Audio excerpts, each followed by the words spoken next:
আর Auden T.S.. এলিয়টের একজন ardent follower, অর্থাৎ প্রচণ্ড অনুরাগী ছিলেন। তিনি এলিয়টকে ফলো করতেন এবং এলিয়টের থিওরিগুলো কাজে লাগিয়ে তিনি তার নিজস্ব স্বতন্ত্র একটা বৈশিষ্ট্য আধুনিক কবিতায় জন্মদান করেছেন এবং আস্তে আস্তে তিনি এটাকে একটা বিশাল বড় অ্যান্টি রোমান্টিক কবিতায় পরিণত করেছেন। আর অডেনের যে কবিতার তত্ত্ব, অর্থাৎ কবিতা কিভাবে রচিত হবে, কোন বিষয়ের উপরে কবিতা রচিত হবে এবং তার যে প্র্যাকটিস তার লং ক্যারিয়ারে, সেটা তাকে অ্যান্টি রোমান্টিক কবিতে পরিণত করেছে। আর তিনি সবসময় রোমান্টিকদের সম্পর্কে অ্যাভয়েড করার চেষ্টা করেছেন, সেটা সহজেই বোঝা যায়, কারণ তিনি তার নিজস্ব একটা দৃষ্টিভঙ্গি তৈরি করতে চেয়েছিলেন এবং আগের যুগের যে কবিতা, রোমান্টিক যুগের যে কবিতা, সেই গতানুগতিক ধারা থেকে বেরিয়ে নিজস্ব একটা ধারা তিনি তৈরি করতে চেয়েছিলেন। আর আর অডেনের সব ধরনের কবিতা এবং প্র্যাকটিসে এটা লক্ষ্য করা যায় যে ইম্পার্সোনালিটি, অর্থাৎ নৈর ব্যক্তিগতা, ব্যক্তি বিশেষের কোনো গুরুত্ব থাকে না, টোটাল সিস্টেমটা নিয়েই, যেটা এলিয়ট বলেছিলেন। এলিয়ট কবিতার একটা সংজ্ঞা দিয়েছিলেন, এই সংজ্ঞাটা আমাদের জানা প্রয়োজন।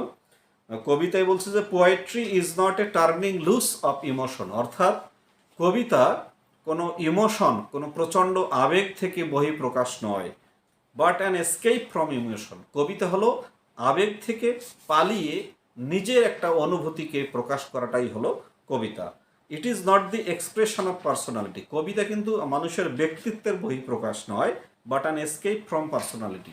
কবিতা হবে ব্যক্তিত্ব থেকে পালিয়ে যে অনুভূতিটা আসে সেটাই কবিতা। কবিতা হবে ইমোশন থেকে পালিয়ে যে অনুভূতি, সেটাই। তাহলে টি.এস. এলিয়টের মতে কবিতা হলো মানুষের ব্যক্তিত্ব এবং মানুষের যে আবেগ অনুভূতি, সেই আবেগ অনুভূতি এবং ব্যক্তিত্ব থেকে পালিয়ে যে অনুভূতিটা থাকে, দ্যাট ইজ কবিতা। এই অডেন এই জিনিসটা তার কাব্যিক জীবনে এটা তিনি প্রচার এবং প্রকাশ করেছেন তার কবিতার মাধ্যমে।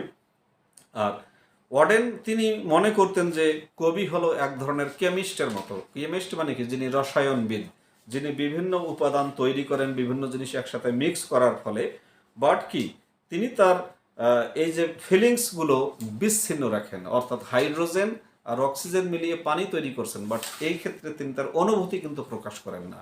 এইরকম কবি হওয়া উচিত। তাই অডেন সবসময় বলেছেন যে কবির কাজ হলো, কবি শুড বি ইম্পার্সোনাল, অর্থাৎ ব্যক্তিগত আবেগ অনুভূতি দিয়ে কবিতা লেখার কোনো প্রয়োজন নেই। আর এই যে অনুভূতিগুলো, এই যে চিন্তাগুলো, এখান থেকেই আমরা প্রমাণ পাই যে ডব্লিউ.এস. অডেন একজন 100% ট্রুলি একটা অ্যান্টি রোমান্টিক কবি।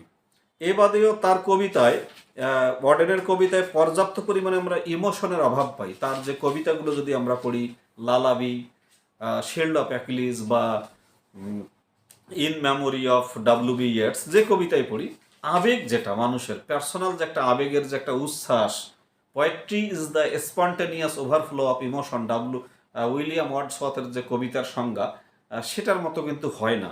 একটু রিয়েলিস্টিক পয়েন্ট অফ ভিউয়ে, বাস্তবিক দৃষ্টিভঙ্গি থেকে ইনি ব্যাখ্যা করার চেষ্টা করেছেন। আর তিনি কবিতার যে একটা ম্যাজিক্যাল শক্তি আছে, ম্যাজিক্যাল পদ্ধতি আছে, যেটা কবি এবং পাঠকের মনে একটা ইমোশন তৈরি করে, সেই জিনিসটা তিনি মানতেন না ডব্লিউ.এস. অডেন। এবং তার মধ্যে তার কবিতায় যে একটা শিক্ষামূলক আবেগ অনুভূতি, সেটাই তাকে অ্যান্টি রোমান্টিক করে দিয়েছে। রোমান্টিকদের ধারণা হলো কবিতা শুড বি পার্সোনাল, কবিতা শুড বি সাবজেক্টিভ, কবিতা শুড বি ইমোশনাল, কবিতা should not be deductive or educative, অর্থাৎ কবিতা থেকে অত শিক্ষা আলোচনা করতে নেই, কবিতার জন্য কবিতা পাঠ করতে হবে।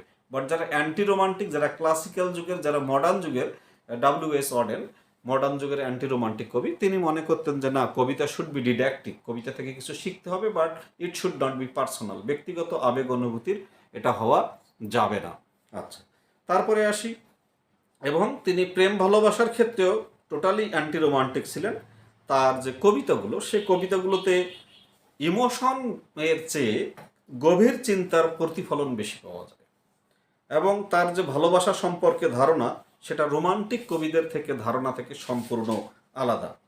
যেমন তার কাছে লাভ শুধুমাত্র একটা আনন্দই নয়, তার কাছে যে শুধু ইমোশনকে প্যারালাইজ করে দেয় এমনটি নয়, এটা বরং হলো এখান থেকে রিয়ালিটিকে ফেস করার জন্য যথেষ্ট ইন্টেলিজেন্স, বুদ্ধি কাজে লাগাতে হবে। এটা হলো লাভ এর ধারণা ডব্লিউ.এস. অডেনের। আর এই তার বেশ কিছু কবিতায় অ্যান্টি রোমান্টিসিজম আমরা সর্বত্রই দেখি, যেমন ওই যে লালাবি, ঘুম পাড়ানি কবিতা যেটা, সেখানে বলছে যে লে your sleeping had my love human on my ফেথলেস arm. অর্থাৎ এখানকার যে লাভার, তিনি তার ভালোবাসার যে সীমাবদ্ধতা সে বিষয়ে তিনি যথেষ্ট সচেতন, যে আমার ভালোবাসা unlimited, like the sky, like the ocean, এমন কিছু নয়, লিমিটেড। আর বলেছে যে তাদের ভালোবাসা subject to change and decay, তাদের ভালোবাসাও একসময় ধ্বংস হয়ে যাবে, পরিবর্তন হয়ে যাবে, ভালোবাসা টিকবে না, যেটা রোমান্টিকরা এরকম ভাবে না। আর তার ভালোবাসার সর্বোচ্চ অভিজ্ঞতা হলো যে এই ভালোবাসা উইল নট লাস্ট লং, দীর্ঘদিন এই ভালোবাসা টিকবে না। এটাই হলো অ্যান্টি রোমান্টিক কবিদের বৈশিষ্ট্য। এ কারণে যারা লাভার, তারা বর্তমান যে প্লেজার, আনন্দ আছে সেটাই তারা নিয়ে সন্তুষ্ট থাকে। আর লাস্ট হলো এরা এই তার কবিতায় পার্টিকুলার কোনো লাভ সিচুয়েশন থাকে না, এটা সার্বক্ষণিক লাভ থাকে। আর এখানে ইমপার্সোনালিটি, তার প্রত্যেকটা কবিতায় ব্যক্তিগত কোনো আবেগ অনুভূতি থাকে না, একটা ইমপার্সোনাল নৈর্ব্যক্তিক আবেগ অনুভূতি কাজ করে। আর ডব্লিউ.এস. অডেনকে রোমান্টিক কবি যারা, তারা সবসময় প্রকৃতির প্রতি তাদের একটা উদার দৃষ্টিভঙ্গি কাজ করে, প্রকৃতির প্রতি তাদের একটা গভীর ভালোবাসা, লাভ ফর নেচার, এটা একটা শর্ত। রোমান্টিক হওয়ার শর্ত হলো you must have love for nature, প্রকৃতির প্রতি ভালোবাসা থাকতে হবে। বাট ডব্লিউ.এস. অডেনের ক্ষেত্রে কিন্তু প্রকৃতির প্রতি তার যে অ্যাটিচিউড, চিন্তা চেতনা, সেরকম ছিল না। তিনি প্রকৃতিকে মানুষের কাজের একটা পটভূমি, একটা জায়গা মনে করেছেন, এখানে আবেগ বা অনুভূতির কিছু নেই। যেমন তার ইন মেমোরি অফ ডব্লিউ.বি. ইয়েটসে তিনি বলেছেন যে Yeats disappeared in the dead of winter, Yeats অদৃশ্য হয়েছে শীতকালের গভীর অন্ধকারে। And the day of his death was a dark cold day, এবং তার মৃত্যুর দিনটা ছিল ঠান্ডা অন্ধকারের দিন। কবি এভাবে ডব্লিউ.বি. ইয়েটসের মৃত্যু নিয়ে কবিতা লিখেছেন। এখানে কবি কিন্তু বলে নাই যে টোটাল প্রকৃতি, যেমনটা শেলির অ্যাডোনেইসে আমরা পড়ি। শেলি যখন জন কিটসের মৃত্যুতে এলেজি লিখেছিল অ্যাডোনেইস, খুব শোক, যে টোটাল পৃথিবী শোকাগ্রস্ত হয়েছে জন কিটসের মৃত্যুতে। তারপরে country written in a elegy written in a country চার্চিয়ার্ডে, টমাস গ্রের যে কবিতা, যেখানে টোটাল পৃথিবী শোকগ্রস্ত। বাট তার এই ইয়েটসের মৃত্যুতে তিনি কিন্তু তার প্রকৃতি এত শোকগ্রস্ত নয়, এটাই অ্যান্টি রোমান্টিকের একটা বৈশিষ্ট্য। বরং সেটা তিনি কি বলছেন, যে এই অন্ধকার আবেগহীন প্রকৃতিকে একটা মেটাফর হিসেবে বর্তমান যে কালচারাল এবং পলিটিক্যাল সিচুয়েশন 1930 থেকে 1939, বুঝতে পারছেন যে কিছুদিন পরে দ্বিতীয় বিশ্বযুদ্ধ শুরু হবে, এই সময়ের রাজনৈতিক একটা পরিবেশ পরিস্থিতি তৈরি করছে তার এই কবিতাগুলো। তো প্রকৃতপক্ষে প্রকৃতির প্রতি উদাসীনতা, তার এই কবিতাগুলোকে কনভেনশনাল এলেজি, অর্থাৎ প্রথাগত যে শোক গাথা কবিতা, জসীমউদ্দিনের কবর কবিতা আছে, শুধু আবেগ আর আবেগ।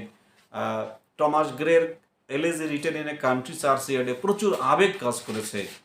শেলির লেখা, রোমান্টিক কবি শেলির লেখা অ্যাডোনাইস, যেটা তার বন্ধু জন কিটস আর এক রোমান্টিক কবির মৃত্যুতে লিখেছিল, সেখানে প্রচুর আবেগ কাজ করেছে। বা ইনি ডব্লিউ.বি. ইয়েটস একজন রোমান্টিক, ইনি একজন আধুনিক যুগের কবি, যার সম্বন্ধে লেকচার এই চ্যানেলে আছে, দেখে নেবেন আপনারা। নোবেল লরিয়েট উনি।